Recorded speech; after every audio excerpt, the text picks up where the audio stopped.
So 30 years now since I started my first business. I've owned franchises, I've started businesses, I've bought existing businesses and built them.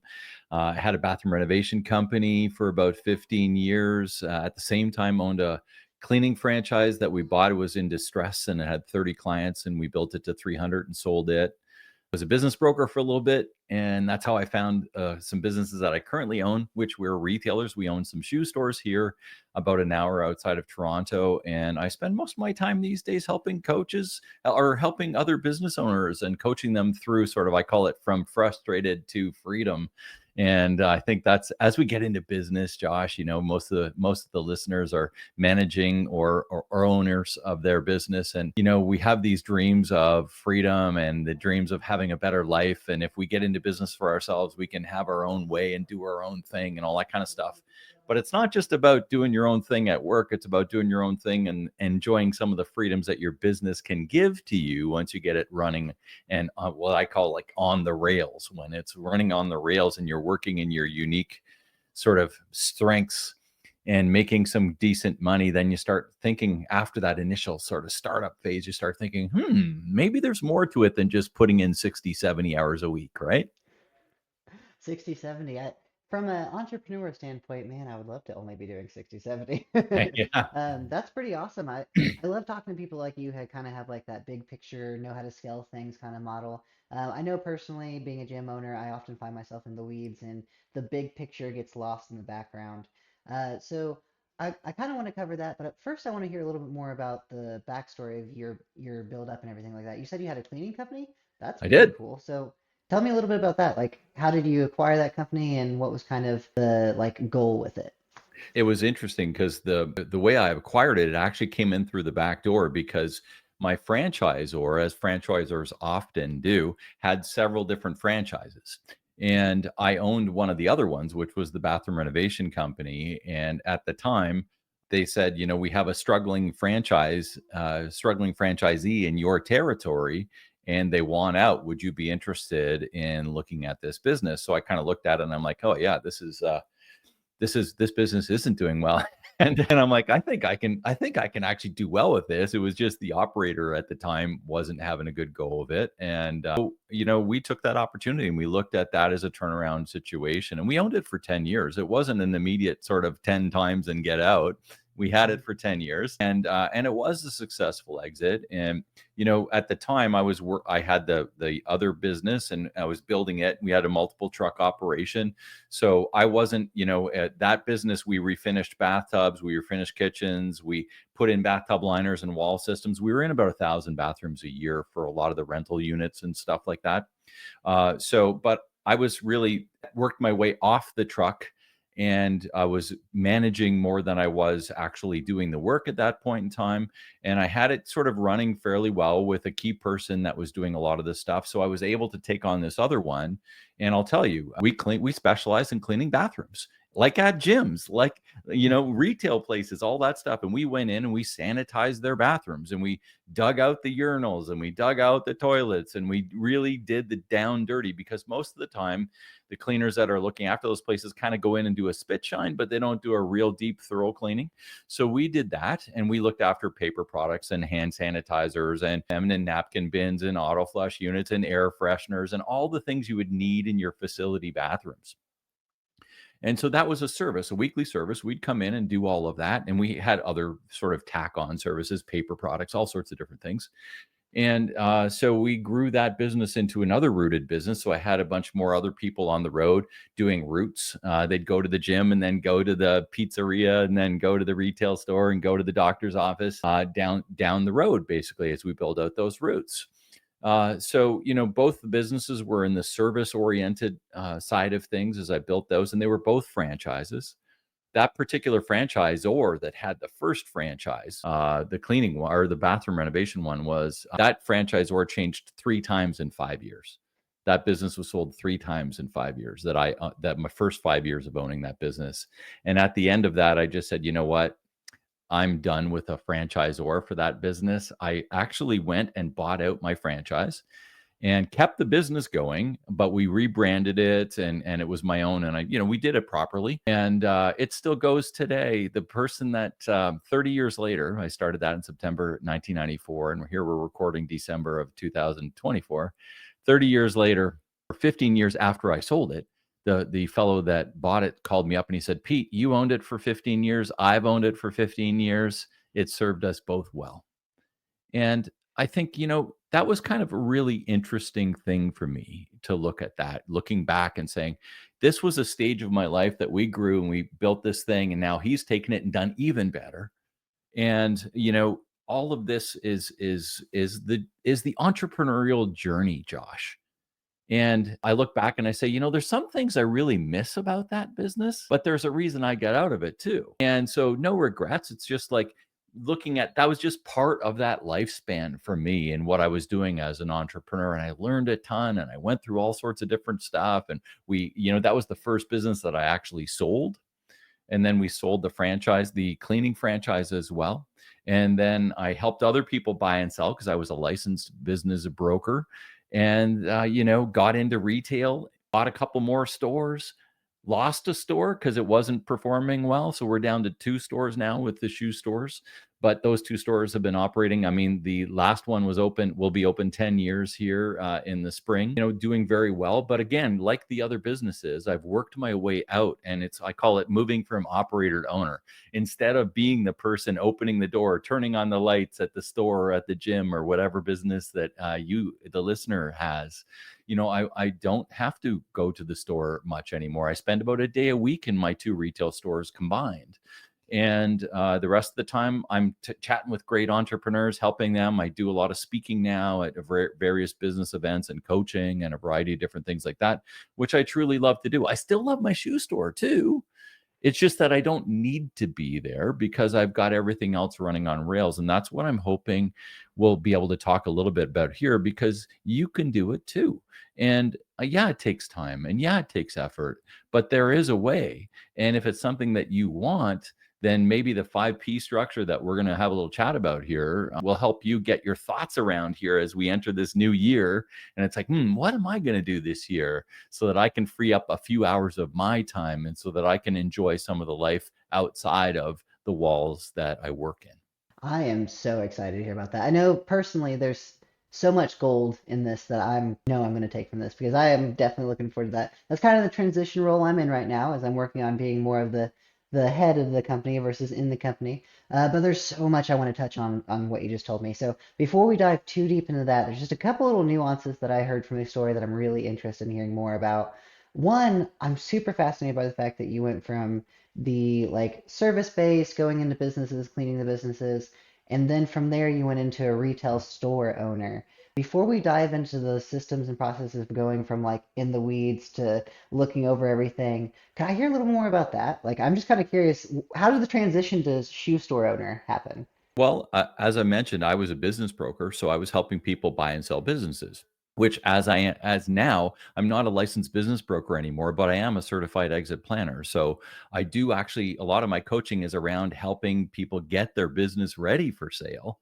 Mhm. Yet on the other side, at this time, I actually pitched the shoe stores that we currently own. It was only one store at the time, the shoe store that we currently own, to another person, because I was like, this is a good business, just like any other realtor. Because as a business broker, I was a licensed realtor and licensed with the International Business Broker Association. And you do your intake with your client, and it's like, what kind of business are you looking for? How much money do you have? Just like kind of this idea, what are you looking to do? All that kind of stuff. Where do you want to be? And this particular, everything lined up for this guy, except that the shoe store was 5 hours down the road. And it would have meant that he would have had to move his family. And he's like, there's no way I'm going to get my wife and kids to take this and for us to move to that particular location. And I said, that's fine. So we found him another business, which he moved into, and that's great. But at the same time, doing all my homework on this business, I'm like, this is a good business. And this is something that I think I might like to do and that might suit our family. So we put an offer in on it, and away we went and we bought the business. That was 2010. That was our first shoe store. So we did make the move at the time, and we did go ahead and buy the business. And it's, 15 years later almost, and it's been a good business for us. And we've added, like I said, other stores along the way. But for me, when I look at a business, Josh, I have to like what I do, but it's a business. It's an investment, and Mhm. it's something that needs to spit back the proper return. And all of these things, I'm in business first as an investor, and I have to, if I'm going to be putting my time in it, I have to be interested and like it.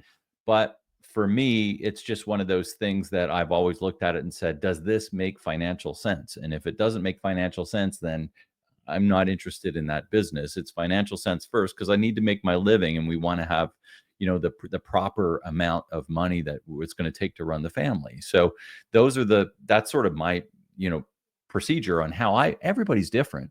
But for me, it's like business first. And I love business. I love talking business. We're talking business today. And but I do like shoes, and I do like retail. I'd never been in it, so it was a bit of a challenge.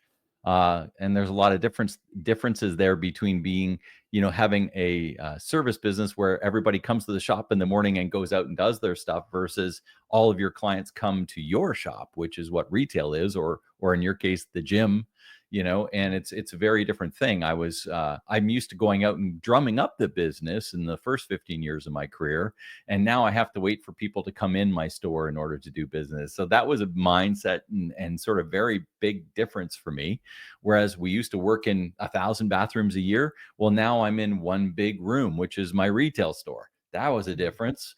So ultimately, though, it's business. And it's like, how much can we make? What can we do to make it better? How are we, all these different things, and the people side of things. So it's every business has its own nuances, but ultimately we want to make sure that the business is viable, and it's going to, give us the life that we want. Because the one thing is, for anybody listening who's a business owner, you got into business to create a better life. Other than that, why would you get into business? Why don't just go work for somebody else? Because if you can make the same amount of money and enjoy your life the same amount, why take on the risk? Why take on all the other things that come along with being a business owner? Because being a business owner isn't for everybody. Definitely not.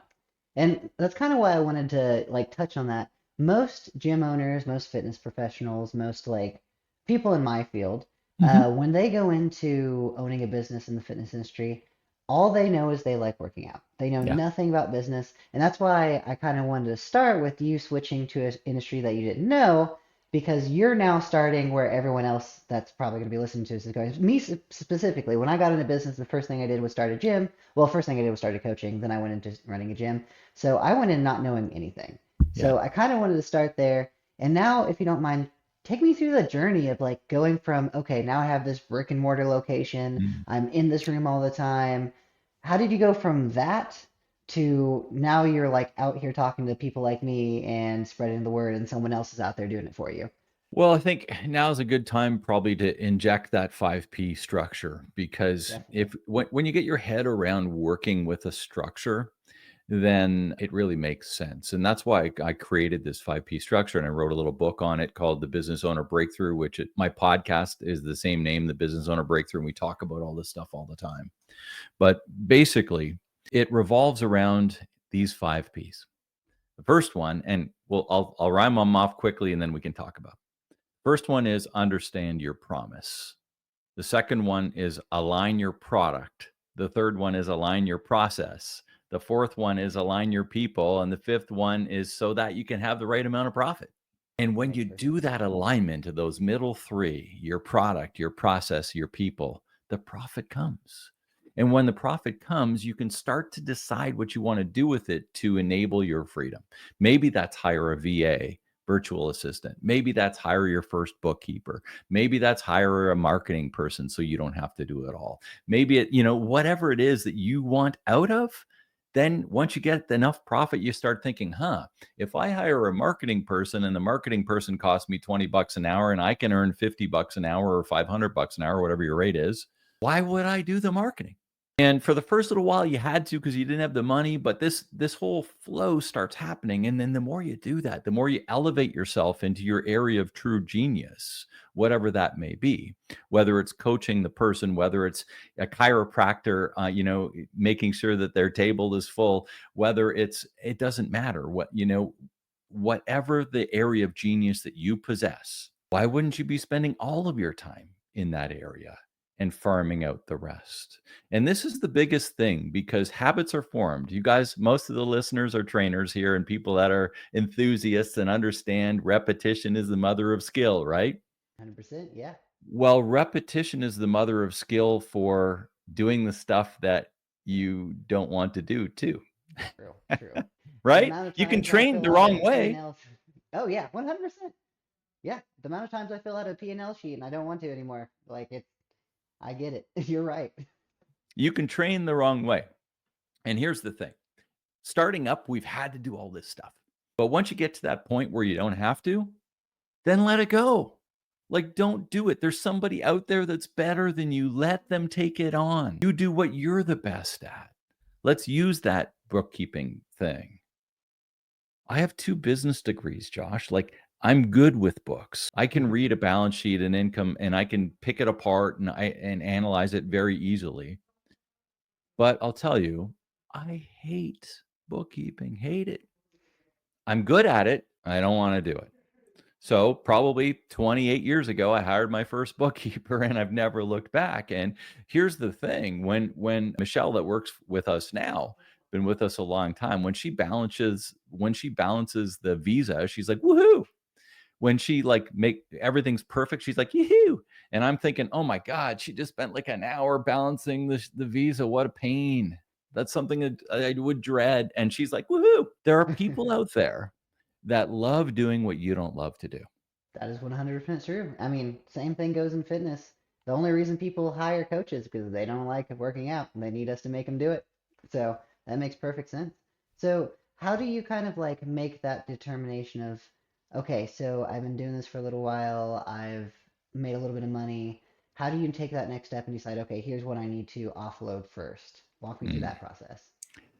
Well, it's usually because you've hit some sort of ceiling, right? Hmm. Your relationship's starting to fall apart because you're working all the time, you're physically and mentally worn out, whatever the case is, you've hit the ceiling. You can't make any more decisions. You can't do any more. You're maxed. That's usually the cause. And we go Hmm. through these stages because the stages of business, you don't always just grow in a nice, like steady line. It's more like step ups. And these step ups, you work through these little blocks where you're not as busy until you're really busy again.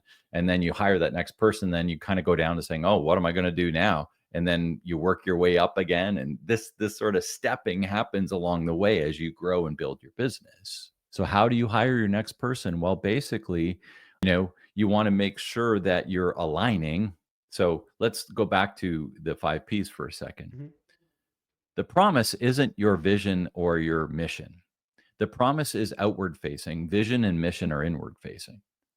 So you've got your own mission that you're doing, right? And your own vision of what you want your business to look like. That's great, but it's internal. The Hmm. promise is the one you shout out to everybody else. In footwear, in our shoe businesses, it's we want to help you look great and feel fantastic. How do we Yep. deliver that? We deliver it by saying ooh, ah, and aha. The ooh is when I look in the mirror with my shoes on, I go, ooh, I look pretty good. The ah is when I close my eyes with the shoes on and I go, those feel fantastic. Look good, feel fantastic. Now I know I got them, right? If we can Hmm. deliver that in our process, which is that second P, the product has to be there to deliver it. The process is the second P. Get them in front of the mirror, ask them the questions, make sure that they're satisfied, right? The Hmm. people, there's 3 different portions of that. One is your ideal customer, and I'm sure you've talked about that a little bit Hmm. and understand you have a certain ideal customer. The second is your ideal teammate. And the third is your ideal outsource supplier. Who else can help deliver this promise for you? Maybe it's that marketing person. Maybe it's your bookkeeper. Maybe it's, whoever, the person that's setting all the appointments for you, whatever that is. So we need to understand these ideal people. And you can probably think of your worst ever client, and you can probably think of your best ever client. Well, that's what you do. You start making the lists of your worst ever and your best ever. So we're going to attract the best and repel the rest. You do the same with your teammates. The worst person you've ever worked with, the best person you ever worked with. You do the same with all your outsourced suppliers. This marketing company was terrible. This one was really good. This bookkeeper was terrible. This one was really good. All the different people. So you're starting to build the culture of what you're looking for in your business while you're shouting it out with your promise. This is how we're going to take you from your pain, which is maybe whatever I need to shed 30 pounds and look like $1,000,000, whatever it might be, right? To the game. Hmm. Because people only ever buy a better life. People only ever put their dollars on the table when you can show them the path to a better life. That's the Ooh, promise. What's the better yeah. life that you're promising them? And you need to be shouting that out there. And then we're aligning these people in behind to help us deliver that promise. So how do you know which ones you want, the things that you want to shed? It's usually around the things that either you're not good at or you hate doing. Those are the low-hanging fruit. That's the stuff. And you want to find somebody else. And most business owners hang out with business owners. Ask your friends. Who do you use for a bookkeeper? Who do you use for marketing? Take a look at your competition out there and see, these guys are really good at this or that. And I need to figure out how they're doing that. And that's who I'm going to go and look for. That I absolutely love like every aspect of that whole stage. I can't wait to go out and buy this book. Like as soon as I get off this call, I'm gonna go. Where can I find this book, by the way? It's on Amazon. Yeah. Best, Perfect. I best will place to definitely be grab it, doing just that. on Amazon. The Business And for Owner anyone Breakthrough. listening to this, I'm gonna make sure I have a link below for you guys to pick it Awesome. up too, because I'm definitely hooked already. So I kind of want to dive a little bit deeper and kind of bring it all like kind of closer to home because I know a lot of my I like to kind of put this in a practical step format, okay? So let's give the scenario Mhm. of a coach who has his own gym, he's doing all Yep. the classes, and he's working. It's not uncommon for a coach in the fitness industry to work somewhere in the ballpark of like 70 hours a week. I 70 get hours it. a week, doing all his own marketing. He Hmm. hates marketing. Yep. If he were to come to you, what would you suggest he do first? I have a I have a little exercise that I work through most of my clients with, Josh, and it's Hmm. called Love It or Leave It. And we can include it in the show notes because it's a download essentially. And I'm pretty sure, I do it live with my clients, but I'm pretty sure I did a little video on it a year or two ago too. So I think it's all there in the pack. And it's at simplifyingentrepreneurship.com slash love it, one word, and you can download it. But here's what it is. You start by taking these there's a couple of PDF sheets there, and there's the video that kind of attaches to it. But the sheets really are this. The first sheet is, what do you do at work? And so you list down everything that you are responsible for. Like, what are you personally accountable for? I answer the phone. I turn on the lights. I clean the toilet. I vacuum the floor. I book all the other coaches. I book all of my stuff. I do my marketing. I do my bookkeeping. I like everything you're responsible for. So you just list it all out. You probably get about 70% of it in the first run. You're going to sit down for 20 minutes and knock it off, and you'll probably have a couple of sheets of stuff, and but you'll probably knock off about 70% the first run. Leave the sheet on your desk for another 2 weeks, because there's stuff that you only do once a day, twice a week, once a quarter, that you're going to be thinking of because it's in your mind now. Oh yeah, I'm accountable for that too. Oh yeah, I'm accountable for that. Oh yeah, yeah, I'm accountable for that too. So once you get that, it takes about 2 weeks to really fill it out properly. Now we're going to take that list and we're going to put it into a quadrant. And the four quadrants are: I love it and I'm good at it. Your area of genius, right? Hmm. I love it and I'm not good at it. Because there's some things we just love to do, even though we're not good at it, but it's like personally interesting to us. Then it's, I don't love it, but I'm good at it.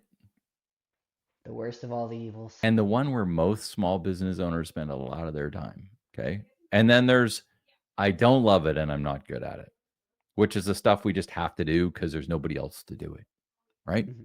Once you get this, then you're putting give or take times around that. So you I like to use percentages. So I'm spending 50% of my time in this box, 20% of my time in this box. Once you see that list in those 4 quadrants. And most often than not, most business owners are not spending the most time in the I love it and I'm good at it area, which The is hard truly reality. unfortunate.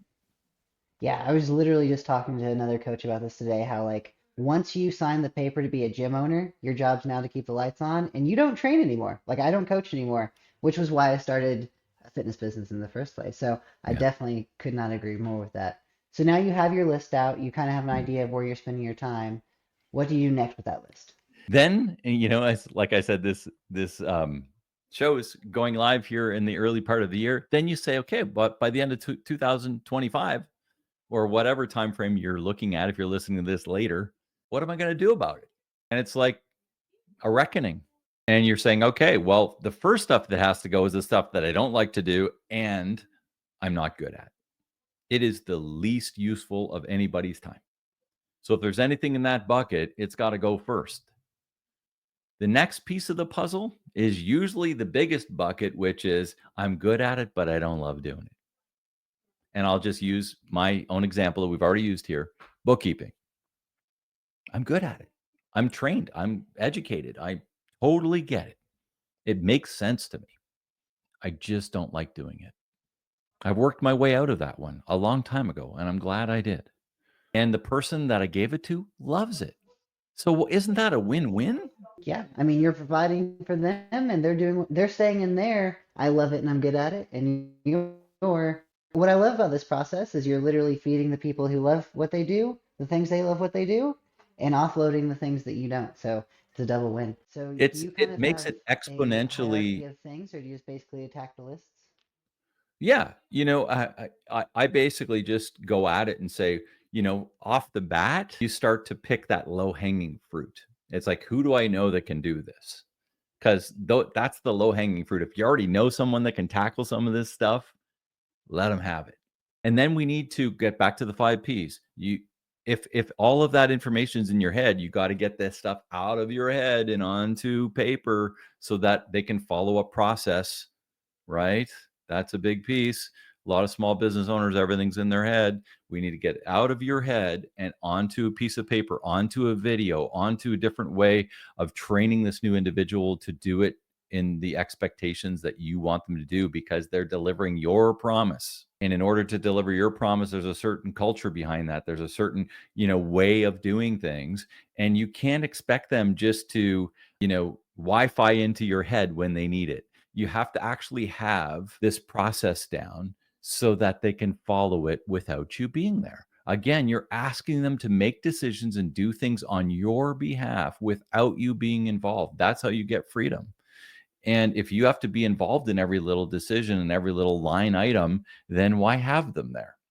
True. And that's normally the pitfall that you, as a coach, once you own a gym, then you hire coaches, you end up basically falling into that same pitfall where, yes, you have coaches running the classes, but they're dependent on you to do everything outside of that. So that is actually going to be my next thing is do you have a certain process or way of setting up your structures in a way that you can like take SOPs and teach people to do the things that you're doing? Do you walk through people through that? Yeah, so that's the process piece of the 5 Ps, and it's often the biggest piece of the coaching side of things. And here's another thing. I'm also certified in an assessment called Kolbe. And Kolbe, Kolbe, is an assessment around how people make decisions and get stuff done, which is why I love it from a business perspective. So every time I bring somebody on board, I'm always giving them their Kolbe so I have a better understanding of how they deal with information, how they deal with systems, how they deal with risk, and how they deal with space intangibles, which is what Kolbe aligns. So now I can look at this and I can say, oh, this person's a fact finder. This person really loves their detail. It's like, oh, wouldn't I like that in a bookkeeper? If I hired a bookkeeper that doesn't love detail and doesn't love, I'm probably not going to have a great bookkeeper. They're probably not going to do the stuff that I need them to do. True. It's a problem, right? If I, when you start to look at some of these things, it's like there are certain profiles within Colby because of the way people act and teach and do things, and it's like, oh, okay, well, maybe that's why this person isn't working out. And wouldn't you like to know that before you hired them? Yeah, Yeah. that's super interesting. I never even knew there was a personality test like that, or not a personality test, but an assessment like that. Yeah. So, I mean, the beauty of Colby really is there's lots of personality tests out there, and you may have taken some DISC and Enneagram, MBTI. A lot of those are around what your preferences.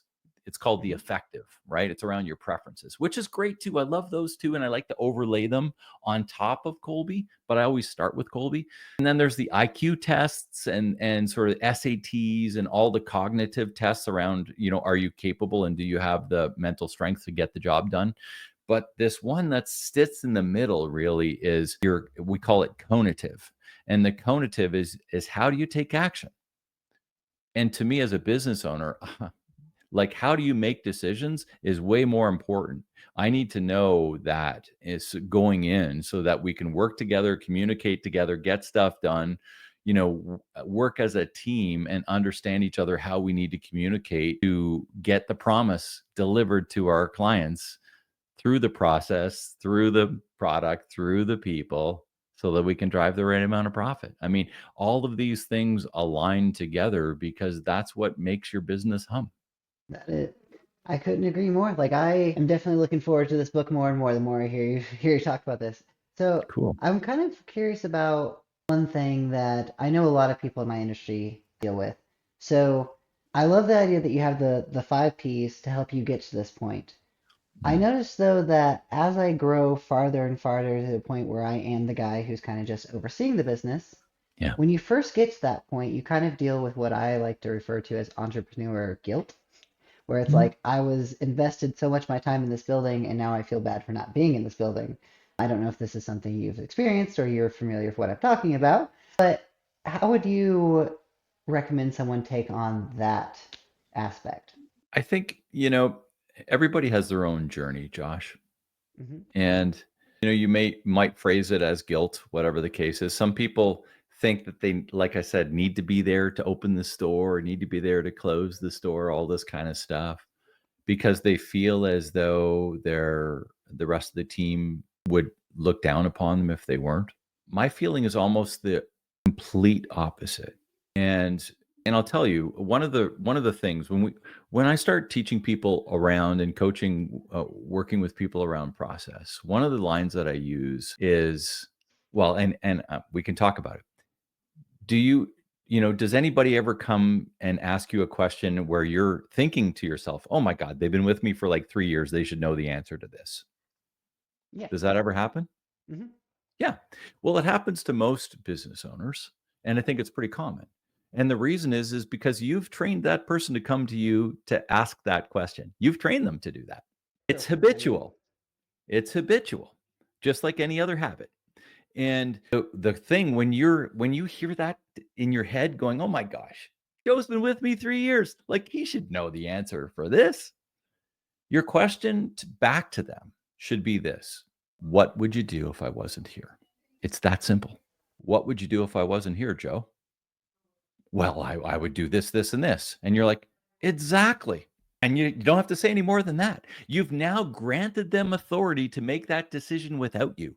And Basically, if they you're give you the if they give you the answer that's a little bit off, most of the people listening to this business or this podcast are coaches.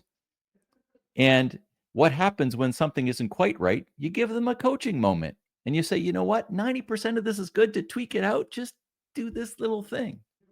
And it's your coaching moment. And if it's exactly the way it should be done, you just let them have it. And you're basically giving them the authority to make the decision without you. It's freeing. And then you start doing that all the time and you start thinking to yourself, "What would you do if I wasn't here? What would you do if I wasn't here? What would you do if I wasn't here?" And you're hearing all these questions and you're using the coaching moments until they come back and they're almost always right all the time. Well, what happens then? You don't have to be there. You've worked yourself out.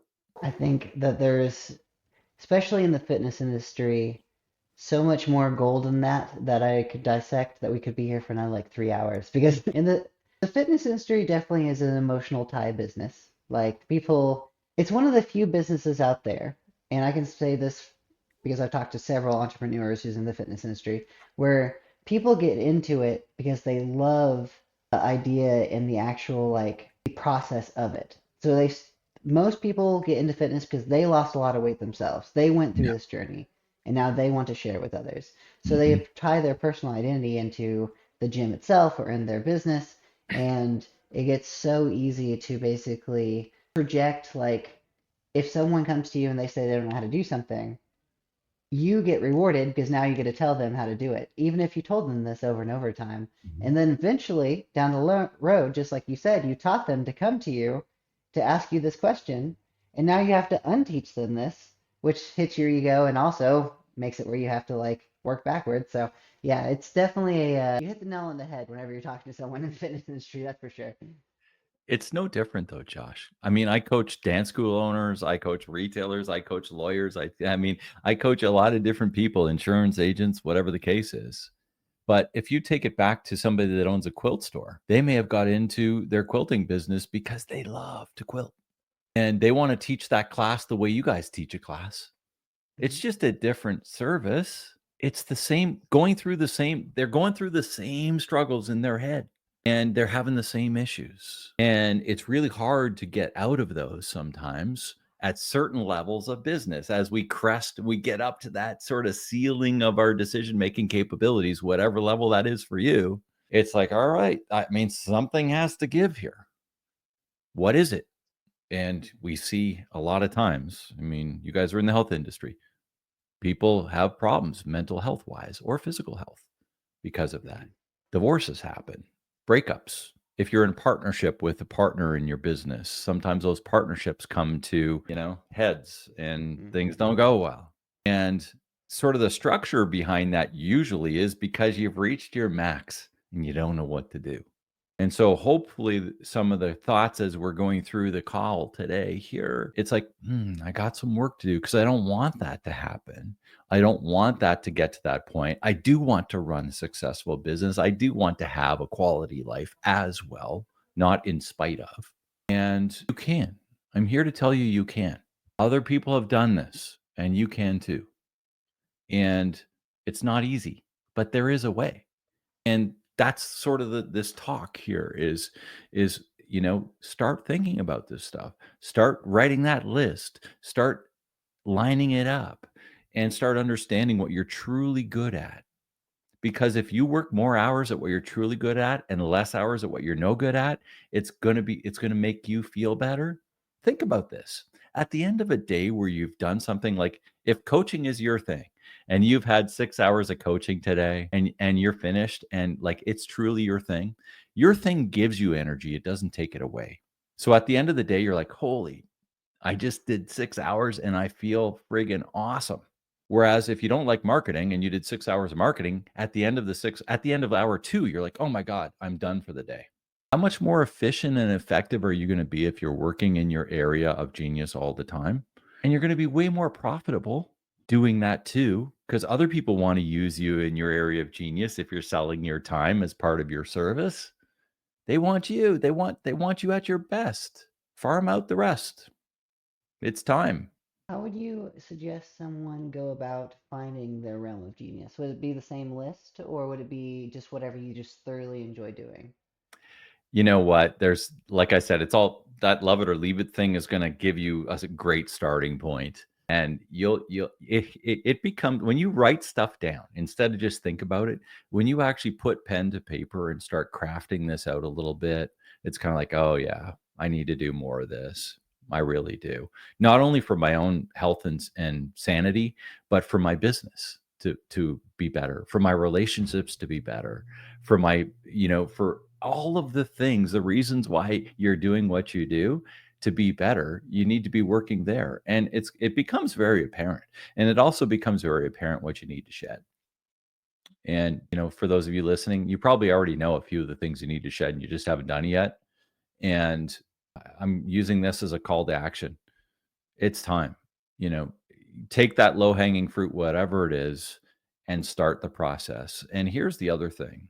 Just because you've tried to unleash this to someone before and it didn't work doesn't mean that you stop there, because sometimes when we hand stuff over, we didn't hand it off right. We just expected to say, "Oh my gosh, I don't have to do this anymore and I don't have to tell this person what to do, so or what I'm expecting. So, go with it." Well, They need clarity and confidence as well. And they need to know that stuff that's in your only in your brain. And if you haven't got it out onto a process yet to hand over to them, how the heck are they ever going to know what you're expecting of them? So just because you've had somebody and it didn't work out in the past, there's a better way. And the better way involves these sort of steps in thinking about how to do this. And you're saying, oh, I don't have time to do that. I don't have time to write process and hand that off and blah. I'm already working 70 hours a week. Well, let's just use the marketing side of things. If you're doing 5 hours of marketing a week and it takes you 25 hours total time to write down all the stuff and everything around what you're expecting and how to do the marketing and how to do the videos and all the things you want and all that kind of stuff for somebody else to do, it takes 25 hours. Well, 5 hours a week times 52 weeks is 260 hours, and it's taking you 25 hours to get rid of that. Is that not a good trade-off? So that you can get 235 hours this year back after you spend the 25 to do this? I'd say that's a way to reduce your 70-hour week by quite a bit, by 5 hours to begin. And then what's the next 5 hours? The bookkeeping. And then what's the next 5 hours? The scheduling. And what's the next 5 hours? And now we're working our way back to a 30, 40-hour work week so we can enjoy our lives a little bit more and still enjoy what we do. I think too many people are doing the exact opposite of that, and they're stuck in the whole I don't have time to write off these processes. And just like you touched on before, like I think that one thing I want to touch on, and it hit me hard on this too, whenever you're talking about this, is in the fitness industry, in any industry, we typically are in it to help someone else. That's why we start. Yeah, sure. And one of the most common thing I've heard from other business owners is how impacted their personal relationships are because of the amount of time you're dedicating to work. Mm. So I just want to throw the call to action out there to take strong consideration of what Pete was just saying, not just for yourself, but for the people around you. Because just imagine how much different your relationship would be if you spent that extra 25 hours you just bought back with your wife or with your child or something along those lines. So I definitely couldn't agree more. I could just see the end of the rainbow of what you were just saying and how much that would help. But if you're someone like me and you were facing this long list, we talked a lot about a lot of stuff in this episode, a lot of heavy stuff, a lot Yeah. of actual stuff that will take a lot of work. If you're someone like me who'd rather just go find someone who's already been there, done that, and they want your help with that, what would be the best way for someone to reach out and be like, hey, look, Pete, I know I need to make these changes, but I don't know how. Walk me through it. Yeah. Best way is really just to hook up and we'll have a conversation completely free of charge. Just go to speaktopete.com. So speaktopete.com, and it takes you to my calendar, and you can literally just take the time that suits for you. We'll hop on a call for half an hour. We'll discuss a few things, your frustrations, discuss whether we're a right fit to carry on conversations. And if we're not, we'll have a good conversation for half an hour. And kind of like we've been doing here today, Josh. And just like if I can give you a few things to help you along your journey, I'm happy to do that. Much like you in your business, you were wanting to see your clients succeed in everything. I don't have to coach Josh. I mean, I've got a good business and stuff like that. I do this because I want to, and I love doing it. And yeah, I get paid well to do it as well.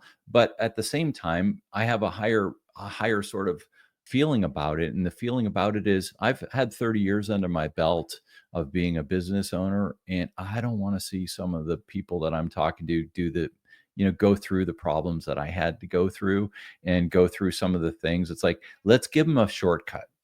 And if I can help you shortcut, that's a win for me, and that makes me feel good. And at the same time, it helps you. So like it's a double win. So that's why I coach. That's why I do what I do, because I want to help other people enjoy their lives and get the best out of what they're doing, both for their family and for themselves and for their legacy. This man's full of knowledge, and I can't wait to talk to you again in the future and hopefully have an entire list of things to go over with of like the things I got rid of thanks to you. So thank Awesome. you so much, Pete. Thanks for having me, Josh. It's been a pleasure.